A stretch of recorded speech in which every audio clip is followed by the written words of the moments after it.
কিনা। সবাইকে ধন্যবাদ জানাচ্ছি।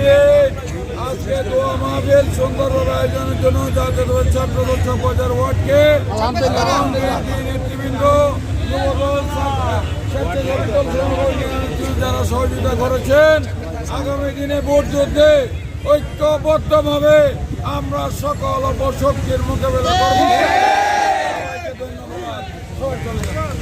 আমাদের প্রিয় নেত্রী বেগম খালেদা জিয়ার সুস্থতার জন্য অলিখা মসজিদে দোয়া মাহফিল করেছে, আল্লাহর কাছে ফরিয়াদ করেছে যাতে আমাদের প্রিয় নেত্রী বেগম খালেদা জিয়াকে সুস্থ করে দেন, তিনি যাতে আবার বাংলাদেশের গণতন্ত্র এবং উন্নয়নের নেতৃত্ব দিতে পারেন।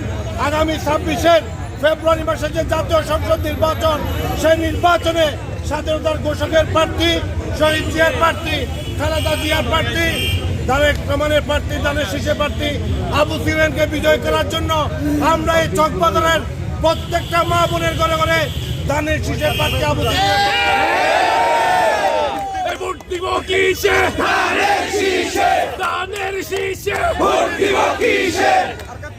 বন্ধুরা আমার, আমরা অত্যন্ত আদব কায়দার সহিত অত্যন্ত সুশৃঙ্খল ভাবে ভোট চাইতে হবে।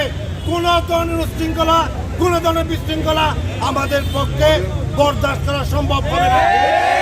শৃঙ্খলা এবং আদব কায়দার মধ্য দিয়ে মানুষের মন জয় করে ধানের শীষের পক্ষে বিজয়কে সুনিশ্চিত